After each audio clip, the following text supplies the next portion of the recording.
My wife announced, "I want an open marriage or I'm filing for divorce." I calmly said, "Let's open it." Then I introduced her to my lawyer the next day. Apparently my openness wasn't what she had in mind. Her backpedaling was spectacular. I, 48 male, have been married to Denise, 45, for 22 years. 2 kids in college, nice suburban house, the whole American dream package. Or so I thought until last Thursday night. We were sitting on the patio after dinner, having wine. She'd been acting weird for weeks, new wardrobe, constantly on her phone, sudden interest in self-care retreats. Should have seen it coming. "Robert, we need to talk about our marriage." "Okay, what about it?" "I feel like we've become roommates. I need passion, excitement. I need to feel alive again." "So, therapy? A vacation?" "No, I want an open marriage." I literally choked on my wine. "Excuse me? I've been reading about it, ethical non-monogamy. It could save us. We stay married but explore connections with other people." Me. "And if I say no?" Her face hardened. "Then I want a divorce. I've already talked to some lawyers. I know my rights. Half of everything. Alimony, the house since the kids grew up here. I'm not bluffing, Robert." The entitlement in her voice was staggering. She'd already researched divorce lawyers? This wasn't a discussion, it was an ultimatum. "You've thought this through." "I have. Look, you can date too, it's fair. We both get to explore while keeping our family unit intact." "Who is he?" "What? The guy you want to sleep with. This isn't hypothetical, you have someone lined up." She had the audacity to look offended. "That's not. It's about us, not anyone else." "Denise," she sighed, "his name is Garrett, from my CrossFit gym, but nothing's happened, that's why I'm talking to you first. I'm being ethical." Ethical, she wanted a medal for not cheating yet. I stood up, surprisingly calm. 22 years of marriage flashing before my eyes, building our first house, her crying at our daughter's graduation, Sunday pancakes, and now this. Me. Okay, let's open it." Her face lit up. "Really? Oh, Robert, I knew you'd understand. We can set boundaries, rules. Meet no rules, wide open, starting tomorrow." She blinked, surprised but pleased. "Tomorrow? That's fast. Why wait? You want open? We'll be open." She actually hugged me. "You won't regret this. It'll make us stronger." I didn't hug back, just said I was tired and went to bed in the guest room. She was too excited to notice the coldness in my voice. Spent the whole night on my laptop. Emails, documents, screenshots. By 4 a.m., I had a plan. Update 1 Friday morning came quick. Denise was practically glowing at breakfast, probably texting Garrett already. "Denise, so I was thinking we should establish some ground rules, like no bringing people to the house, always use protection."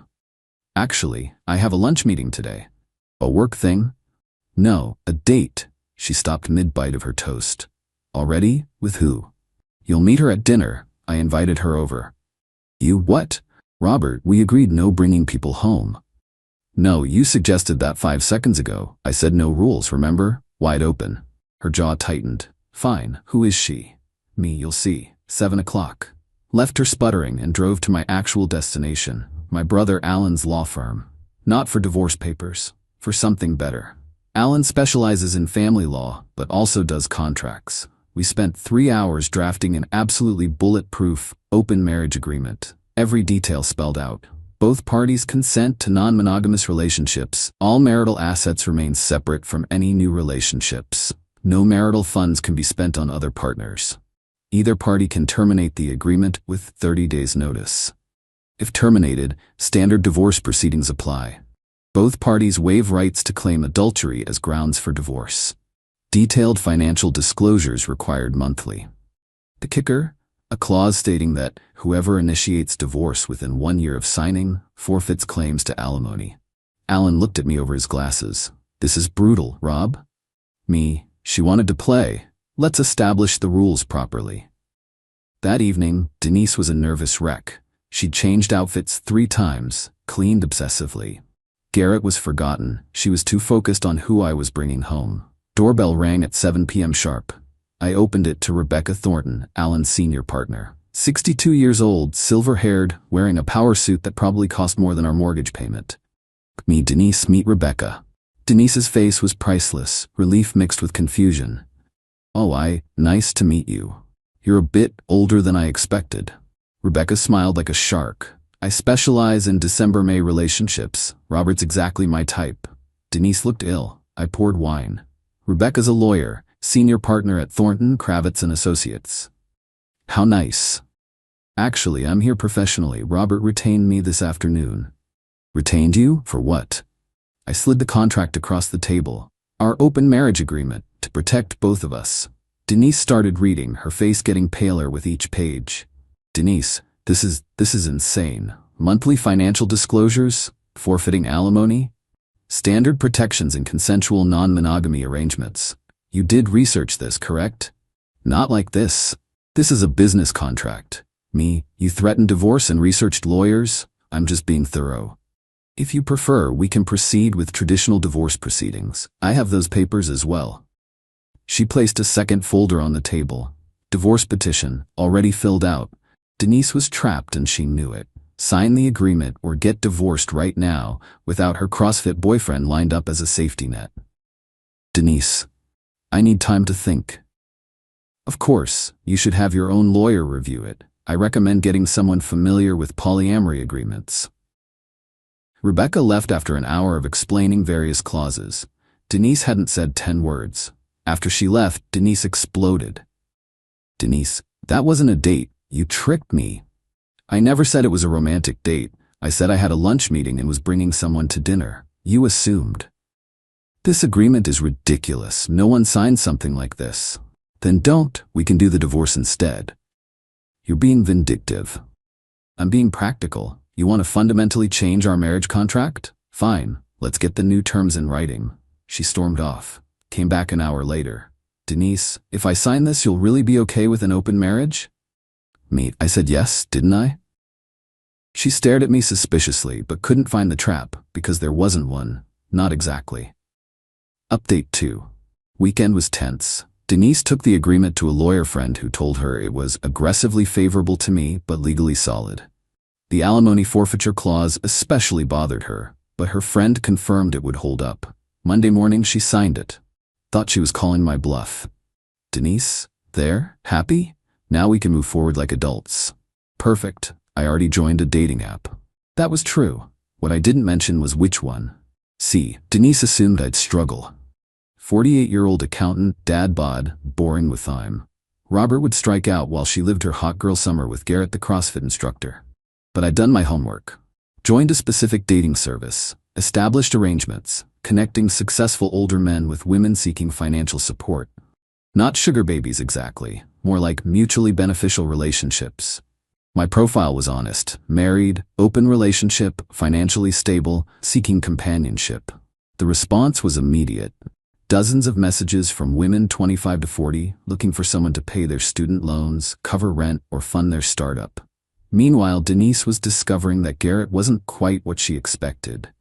Tuesday, she came home from the gym furious. Denise, Garrett's married. Me, so are you. His wife doesn't know. He thought I was offering an affair. Weren't you? No. This is ethical non-monogamy. He has to tell his wife. I laughed. Actually laughed. Me, you think a 32-year-old CrossFit instructor wants to tell his wife he's dating a 45-year-old married woman? The age comment stung. I could see it. Wednesday, I had my first actual date. Jennifer, 29, marketing degree, drowning in student debt. We met for coffee. Jennifer, so your wife's really cool with this? Me, here's the signed agreement. Wow, okay, and you're looking for companionship, dinners, events, conversation. I'll cover your student loan payments and a monthly allowance. That's it? No expectations? Me, none. I just want to enjoy nice evenings with someone who actually wants to be there. She agreed. $2,000 a month plus loan payments. Cheaper than the divorce Denise threatened. I told Denise that night. You're paying someone to date you? It's an arrangement, very open, very ethical. She knows exactly what she's getting. That's prostitution. No, it's companionship. We haven't even kissed. Unlike you and Garrett, oh wait, he won't touch you now that he knows you want more than an affair. She went on Tinder that night. Matched with dozens of guys, went on 3 dates that week, came home from each one increasingly frustrated. They all just want sex. Shocking. Men on dating apps want casual sex with married women. The younger ones are immature, The older ones are creepy or divorced with baggage. Maybe try being honest about what you're looking for. I am.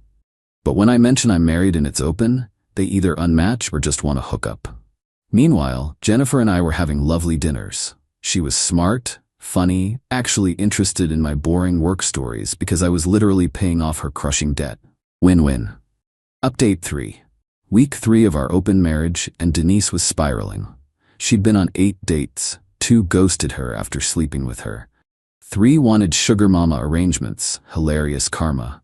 1 turned out to be married and looking for a secret affair. 1 was perfect until his wife called Denise screaming because he'd lied about being divorced. The last one was actually single and interested, but he was 26 and lived with his parents. Meanwhile, I was having the time of my life. Not romantically. This wasn't about revenge dating. It was about showing Denise the reality of what she'd demanded. Thursday night, there was a charity gala for my company. Usually, Denise complained about these events. Now she assumed she'd still be my +1. What time should I be ready? Me. For what? The gala. Oh, I'm taking Rebecca. Your lawyer? Me. She enjoys these events. Great networking for her firm. I'm your wife. Me. In an open marriage, you can't claim spouse privilege when it's convenient. She threw a wine glass. Missed me, shattered against the wall. Me. That's coming out of your personal account, per our agreement. Shared property damage clause. Friday, she tried a power move. Showed up at my office with lunch, something she hadn't done in 5 years, wearing a dress I'd bought her for our anniversary. Denise. Thought we could talk. My assistant, who knew the situation, asked loudly, Mr. Peterson, should I cancel your lunch meeting with Jennifer? Denise left the lunch on my desk and stormed out. That evening, ultimatum time. Denise, I want to close the marriage. Me. Okay. File for divorce. No, I want to stop this open arrangement and work on us. The agreement requires 30 days notice from both parties to terminate. Fine, I'm giving notice. Cool, I'm not. Her face went through 5 emotions in 3 seconds. You have to. Me. Actually, I don't. Section 7, paragraph 3, both parties must consent to closure, otherwise standard divorce proceedings apply. You planned this. You demanded this. I'm just playing by the rules you insisted on. I'll divorce you anyway. Go ahead.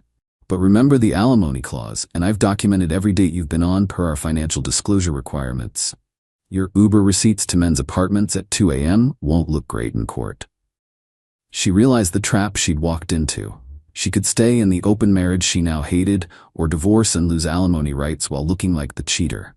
Saturday morning, she tried emotional manipulation. Denise, Robert, I love you. I made a mistake. Me, you threatened divorce to coerce me into letting you sleep with Garrett. Denise, I was confused. Midlife crisis, hormones. For 6 months while you researched divorce lawyers? She started crying. Real tears this time. What do you want? Me, I wanted a faithful wife. That ship sailed. So this is punishment? Me, this is what you demanded. Open marriage. I'm just better at it than you expected. Update 4 week 5. Denise went nuclear. First, she called my mother, told her I was having affairs and destroying our family. Mom called me confused. Me, she demanded an open marriage, Mom. I have it in writing. Oh honey, she played stupid games.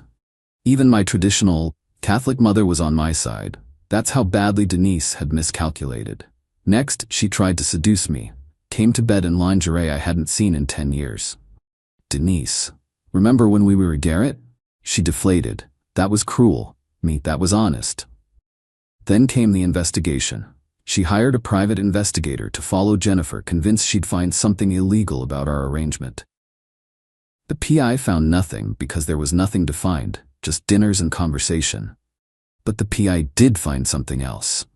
Garrett, her CrossFit crush, had started dating a 22-year-old gym member.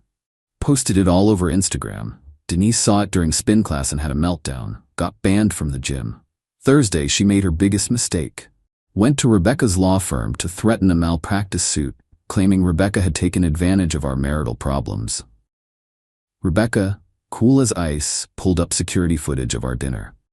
Mrs. Peterson, you're on camera reviewing and signing the agreement without coercion. You had 5 days to consider and your own legal counsel. Would you like to discuss defamation charges? Denise left humiliated. That night, she broke. What will it take? For what? To end this. To go back. We can't go back. You burned that bridge. Then forward, counseling, anything. Here's my offer, one time only. We divorce. Mediated, not contested. I keep my retirement and the investment account. You get the house, your car, and half the savings. No alimony either direction. Clean break. That's less than I'd get in a normal divorce. In a normal divorce, I wouldn't have documentation of your infidelity attempts and the signed agreement showing you initiated this. You'd really divorce me after 22 years? You ended our marriage the moment you threatened divorce to sleep with another man. I'm just handling the paperwork. She asked for time to think. I gave her the weekend. Final update. It's been 3 months since this started. Time for the conclusion. Denise took the deal. Not happily, but she took it. The mediation was quick, 2 sessions and done. The mediator actually complimented how prepared my documentation was. 22 years ended with a whimper, not a bang.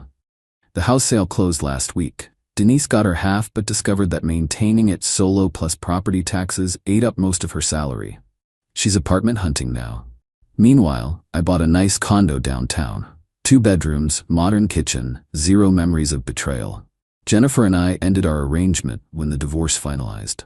She was grateful. I'd paid off $30,000 in student loans and helped her get a job at my company's marketing department. Different building, no conflicts. We're actually friends now. She sends me memes about tax season.